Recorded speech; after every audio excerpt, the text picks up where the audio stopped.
For today's video guys, magluluto tayo ng adobong pusit. Ang ating rekado, luya, sibuyas, bawang, sili at siling green. Siyempre may toyo at suka yan. Unang gagawin natin, magpainit ng mantika.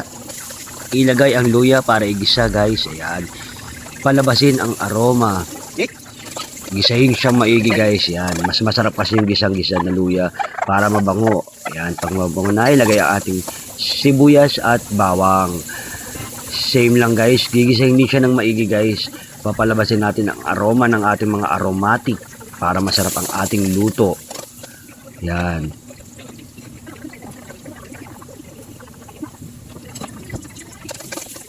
Yan. Pag mabango na siya guys, yan, medyo luto na. Ilagay na natin ang ating pusit.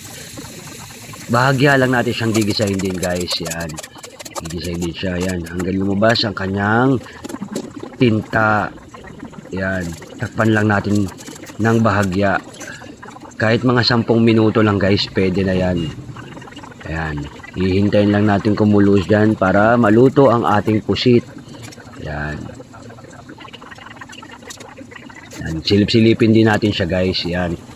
Yan, haluin natin para maluto sa ibabaw. Ayan, lumalabas na yung tinta niya guys. Takpan natin ulit. Ayan.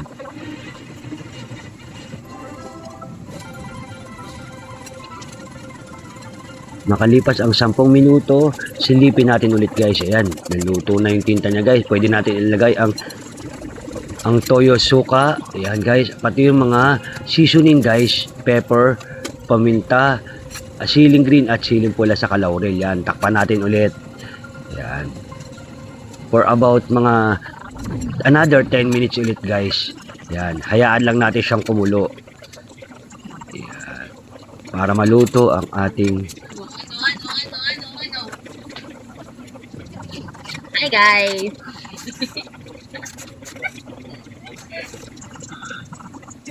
Ano na yan? Ano meron doon?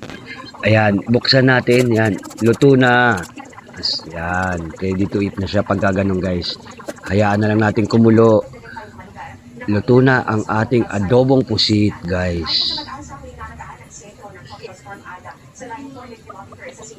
May mga chocolate pa. Ito na.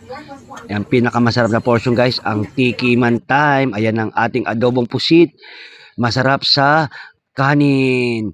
Let's eat guys, tikiman na.